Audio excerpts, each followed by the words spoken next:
சீதா, மணி ஆகுது. இன்னமும் உங்க அண்ணன், அண்ணி, பப்பு, சுப்பு யாருமே இல்ல. நம்ம புது வீட்டுக்கு வந்து பால் காய்ச்ச போறோம்னு சொல்லிட்டு தானே வந்தோம். இன்னைக்கு எவ்வளவு நேரம் ஆகி இன்னும் வரலையே. ஏன் நீ உங்க அண்ணனுக்கு ஒரு போன் பண்ணி சீக்கிரமா வர சொன்னா என்ன? ஏங்க, எங்க அண்ணன் கரெக்ட் டைமுக்கு வந்துருவாரு. நீங்க ஏன் அவசரப்படுறீங்க? இன்னும் பால் காய்ச்சறதுக்கு எவ்வளோ டைம் இருக்கு. நீங்க அதுக்குள்ள இவ்வளோ பேச்சு பேசுனீங்களே. அங்க பாருங்க, எங்க அண்ணனும் அண்ணி பசங்க எல்லாரும் வந்துட்டாங்க.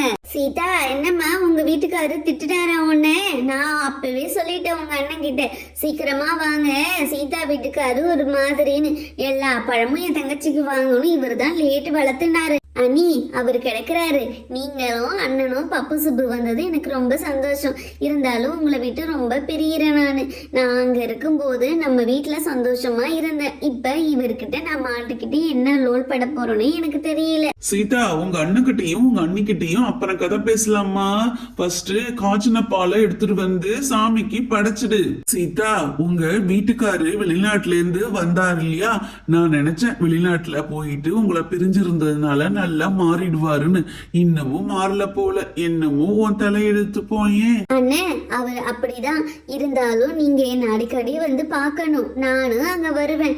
மீனுக்குட்டி நீங்க இல்லாம இருக்க மாட்டா. பப்பு சுப்பெல்லாம் இங்க வரணும் அண்ணே. சீதா, நம்ம எல்லாரும் ஒரே வீட்டுல இருக்கலாம்னு சொன்னா எங்க உங்க வீட்டுக்காரு கேட்டாரு? எங்க பரம்பரை வீட்டுல தான் நான் இருப்பேன்னு ரொம்ப ஒட்டாரம் பண்ணாரு. இருந்தாலும் நான் உன்னை விட மாட்டேன் சீதா. எப்பயும் நான் வந்து உன்னை பாப்பேன். இந்த வீடு நல்லா வெளிச்சமா, காத்து நல்லா வருது, சூப்பரா இருக்கு. நாங்களும் அடிக்கடி இங்க வந்து இருப்போம். நீங்களும் அங்க வாங்க. இருந்தாலும் இந்த வீடு நாங்க விளையாட ரொம்ப வசதியா இருக்கும் போல. மீனுக்குட்டிக்கு விளையாட ஜாலியா இருப்போம் இங்க. ஆமா அத்தை, பப்பு சொன்னது உண்மைதான். இந்த வீடு நல்லா வெளிச்சமா, காத்தா அழகா இருக்கு. எங்களுக்கு ரொம்ப பிடிச்சிருக்கு. நாங்க லீவ் விட்டாலே இங்க வந்துருவோம். அத்தை, மாமா கிட்ட நீங்க சொல்லி வைங்க, எங்களை எதுவும் திட்டக்கூடாதுன்னு.